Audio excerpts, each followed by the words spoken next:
সম্মানিত প্রিয় দর্শক, আসসালামু আলাইকুম। আজকের গল্পটি হলো হজরত ওমর রাদিয়াল্লাহু তাআলা আনহু ও অত্যাচারী রাজার গল্পের দ্বিতীয় পার্ট। যারা প্রথম পার্টটি এখনও শোনেননি তারা প্রথম পার্টটি আমার চ্যানেল থেকে শুনে আসেন, না হলে এই গল্পটির আপনারা কিছুই বুঝতে পারবেন না। হরমুজান আমিনুল মুমিনের এ কথা শেষ হওয়ার সঙ্গে সঙ্গে হাতে থাকা পানির পাত্রটি মাটিতে ছুঁড়ে ফেলে দিয়ে বললেন, মহামান্য খলিফা, আপনি বলেছেন হাতের পানিটুকু পান করার আগে আমাকে হত্যা করবেন না। আমি পানি ফেলে দিয়েছি, সে পানি আর পান করব না। ওয়াদা অনুযায়ী আপনিও আমাকে আর হত্যা করতে পারবেন না।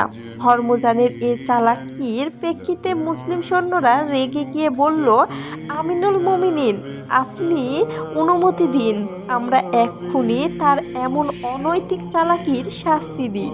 কিন্তু খলিফা হজরত ওমর রাদিয়াল্লাহু তাআলা আনহু সবাইকে থামিয়ে দিয়ে বললেন, না, তা হতে পারে না। মুসলমানদের কথার মূল্য অনেক, সুতরাং যে কথা আমি বলে ফেলেছি যে কোনো মূল্যে আমি তার রক্ষা করবই ইনশাআল্লাহ।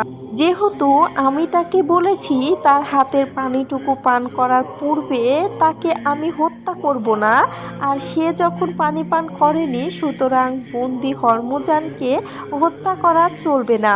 এ কথা বলে ওমর রাদিয়াল্লাহু তাআলা আনহু হরমুজানকে লক্ষ্য করে বললেন, যান, আপনি মুক্ত, আমার কথার খেলাফ আমি করব না।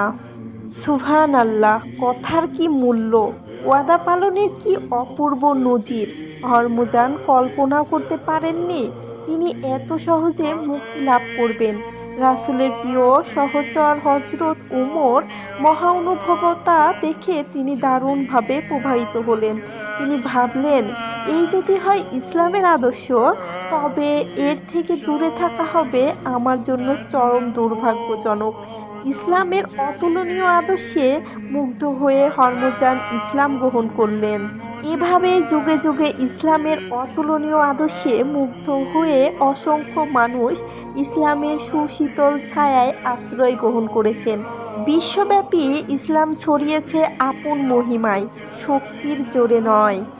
সম্মানিত প্রিয় দর্শক, আজকের গল্পটি কেমন লাগলো অবশ্যই কমেন্ট করে জানাবেন। আর যারা প্রথম পার্ট দেখেননি তারা প্রথম পার্ট এবং দ্বিতীয় পার্ট দুইটাই গল্প দেখে আসবেন, তাহলে আশা করি আপনারা গল্পটি ভালোভাবে বুঝতে পারবেন।